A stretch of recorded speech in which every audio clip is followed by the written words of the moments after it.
first na to na flight sa JGRC X12 Aurora. So kita ninyo unsa ka kusog iyang take off. So nata karon sa school kay it's Saturday and then mingaw ang school, and then naapagid ta sa football field aron walay samok atong pagpalupad. So tanawan na dito na nagpaso-paso ko dito.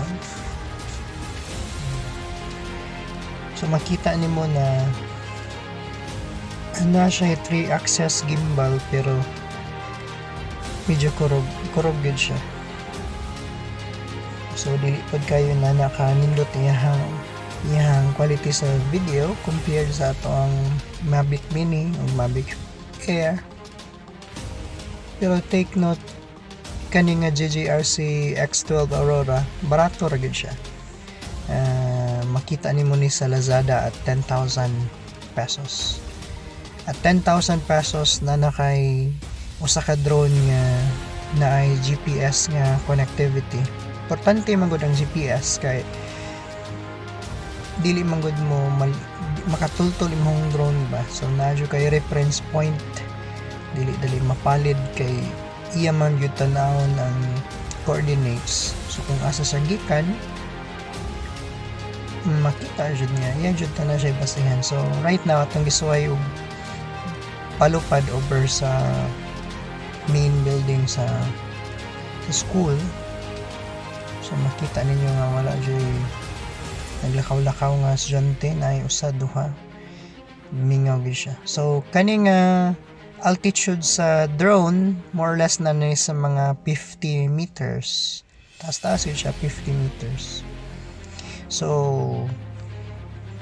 wala man jud tay kay makuha dito, di masad na kayo nato patas-on kay first good na nato na pagpalupad. So nibalik ta diri sa football field atong gipatasan atong altitude. So nata sa mga 60 kani nga altitude na ni sa 60 meters.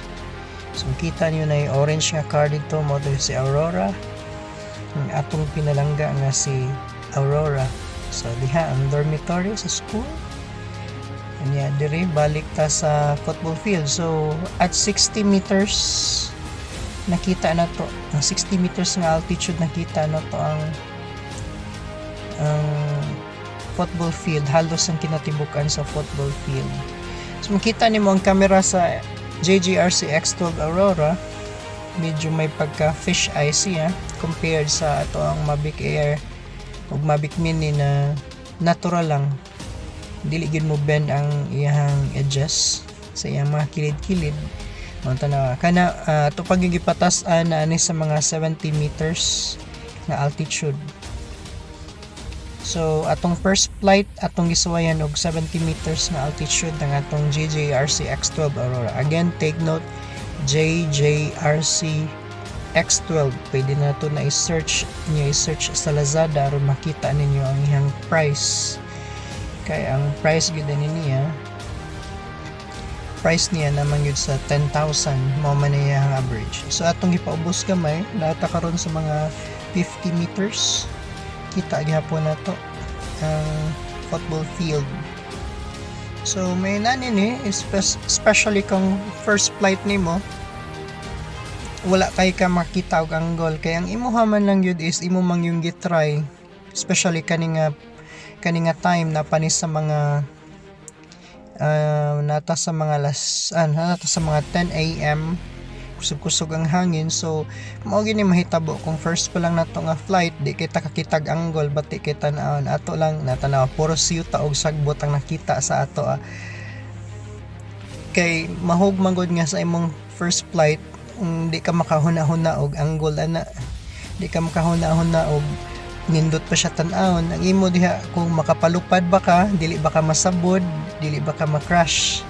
Natana akong gi-try siya, gipan ako left to right, makita na kung kusog ba siya. Sa kaning JGRC X12 Aurora na siya capability nga sama sa atong mga DJI Mavic Air. Again, katong return to home kung ma-disconnect na siya. So mo automatic siya nga pauli kung asa siya first nimo nga gi-launch. So kung asa nimo nga area gipalupad mo balik siya. Hopefully di gyud ka makasiguro kay daghan man yun mga cases nga dili ka balik ang drone. So tanawa nakita na to ang SMC side. So atong i-try nga na angle gamay kaya aron dili kay uwapan tanawon ba nga saman sa ning pagpalupad on first flight. Pero again ato sa tanawon ba na malingaw sa tao gamay o tanawa. So at this point na ato na ning i-try og patugpa iyang sensor, mangita yung sensor iyang tanawon kung safe ba iyang pagland o tanaw mag-jump. Makita niya safe na ba ni nagsimula siya basketball player. So safe na. Thank you.